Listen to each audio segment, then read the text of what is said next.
ವಿಜಯಪುರ ಜಿಲ್ಲೆಯ ಸಿಂದಗಿ ತಾಲೂಕಿನಲ್ಲಿ ಕಬ್ಬಿನ ಬೆಲೆ ಏರಿಕೆ ಮಾಡಲು ಆಗ್ರಹಿಸಿ ಅಂಬೇಡ್ಕರ್ ಸರ್ಕಲ್ನಿಂದ ಬಸವೇಶ್ವರ ಸರ್ಕಲ್ವರೆಗೂ ರೈತರು ಬೃಹತ್ ಪ್ರತಿಭಟನೆ ಮಾಡಿದರು. Bureau report Sunil Rathod, Sindagi.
ಶೋಷಣೆಗೆ ಒಳಗಾಗುವ ಸಂದರ್ಭ ಉಂಟಾಗೈತೆ.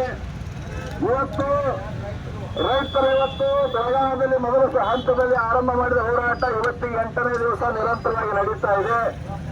ಕುರುಡು ಮತ್ತು ಚೂಡು ಸರ್ಕಾರ ಮತ್ತು ಸಚಿವರು, ನಮ್ಮನ್ನು ಪ್ರತಿನಿಧಿಸುವಂತ ಶಾಸಕರು, ಸಂಸದರು ಅದು ಯಾವ ಕಾರಣಕ್ಕೆ ಮೌನ ವಹಿಸಿದ್ದಾರೆ ಎನ್ನುವುದು ಪ್ರತಿಯೊಬ್ಬರಿಗೆ ಗೊತ್ತಿರುವಂತಹ ವಿಷಯ.